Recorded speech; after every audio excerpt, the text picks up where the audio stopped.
Hello दोस्तों, आज हम लोग किरचॉफ्स करंट लॉ के बारे में बात करेंगे। Kirchhoff's laws are applicable to calculate performance of the circuit. आपके किसी भी सर्किट में पैरामीटर जो है वो ढूंढने के लिए किरचॉफ के दोनों लॉ यूज होते हैं। ऐसा हमने प्रीवियस लेक्चर में भी डिस्कशन किया था। Kirchhoff's current law states that sigma I is equal to zero. That means अभी यहाँ पे sigma I is equal to zero है। किरचॉफ वोल्टेज लॉ में sigma V is equal to zero है। In any node of the network, algebraic sum of current is zero.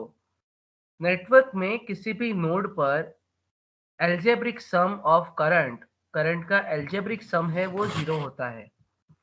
इसका मतलब क्या है? Sigma current coming to the node is equal to sigma current leaving the node. आप law of energy conservation आपको पता है, तो ये आप एनर्जी कन्वर्जन एनर्जी कंजर्वेशन से आप रिसेंबल कर देता है ये लोग। आप इसका मतलब समझो, एनर्जी डिस्ट्रॉय नहीं होती, एनर्जी प्रोड्यूस नहीं होती, एक फॉर्म से दूसरे फॉर्म में जाती है। तो इसका मतलब यहाँ पे आप देखिए कि current coming towards the node is equal to current leaving towards the node. तो ये है एनर्जी बैलेंस इक्वेशन से आपको सिमिलर दिखेगा।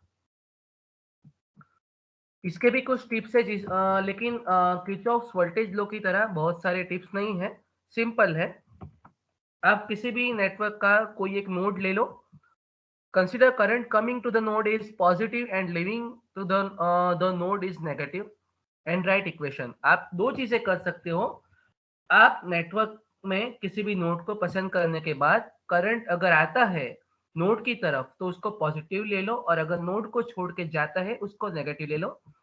आप रिवर्स भी कंसीडर कर सकते हो, ऐसा नहीं है आपको यही लेना है। करंट जो आता है उसको नेगेटिव ले लो, तो उस किस्से में आपको क्या करना पड़ेगा, करंट जो जाता है उसको आपको आ, यहाँ पे पॉजिटिव लेना पड़ेगा। माने रिवर्स है। हम जनरली क्या करते हैं, हम ये करते हैं, जो नोड की तरफ आता करंट है उसको हम पॉजिटिव लेंगे और नोड से जाएगा उसको हम नेगेटिव लेंगे। एक सिंपल सर्किट देखते हैं। ये कोई नेटवर्क का एक छोटा सा भाग है, छोटा सा हिस्सा यहाँ पे बताया है।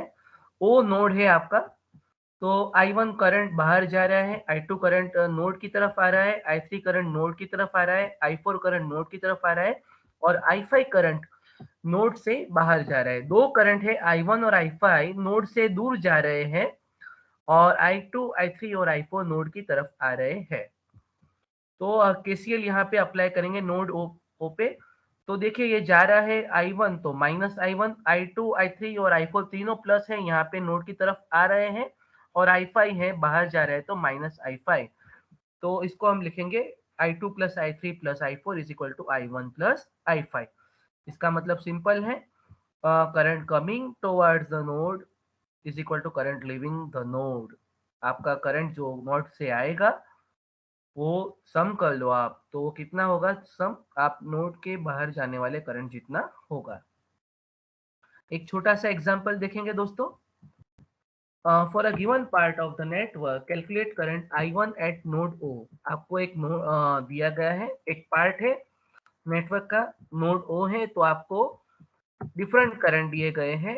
5 एम्पियर बाहर जा रहा है, 2 एम्पियर नोड की तरफ आ रहा है, 5 एम्पियर, 10 एम्पियर, तीनों करंट अंदर आ रहे हैं, 6 एम्पियर बाहर जा रहा है। तो आपको ये I1 ढूंढना है। अब देखिए 5 एम्पियर और 6 एम्पियर बाहर जा रहे हैं, तो ये दोनों माइनस आएंगे, और ये तीनों अंदर आ रहे हैं तो ये दोनों तीनों प्लस आएंगे। देखिए, और I1 हमारा जो हमको ढूंढना है वो भी बाहर जा रहे हैं तो माइनस होगा। माइनस I1 माइनस 5, देखिए माइनस 5 और माइनस 6 है, और तीनों ये 2, 5 और 10 है, तो यहाँ पे प्लस है। तो ये इक्वेशन आपका हो गया। आप सिंपल देखिए यहाँ पे 10 प्लस 5 15 प्लस 2 17, और 6 माइनस 5 11, तो 17 माइनस 11 आप कह सकते हो। तो आप इसको सिंप्लीफाई करोगे तो 12 माइनस 6 होगा। ठीक है, प्लस 5 माइनस 5 कैंसिल किया, इसी वजह से 12 माइनस 6 लिखा हुआ है। तो I1 is equal to 6 ampere. तो इस प्रकार आप किसी भी सर्किट में कोई भी नोड पे करंट ढूंढ सकते हो। इसकी प्रैक्टिस हम ट्यूटोरियल सेशन में करेंगे। Thank you and keep learning.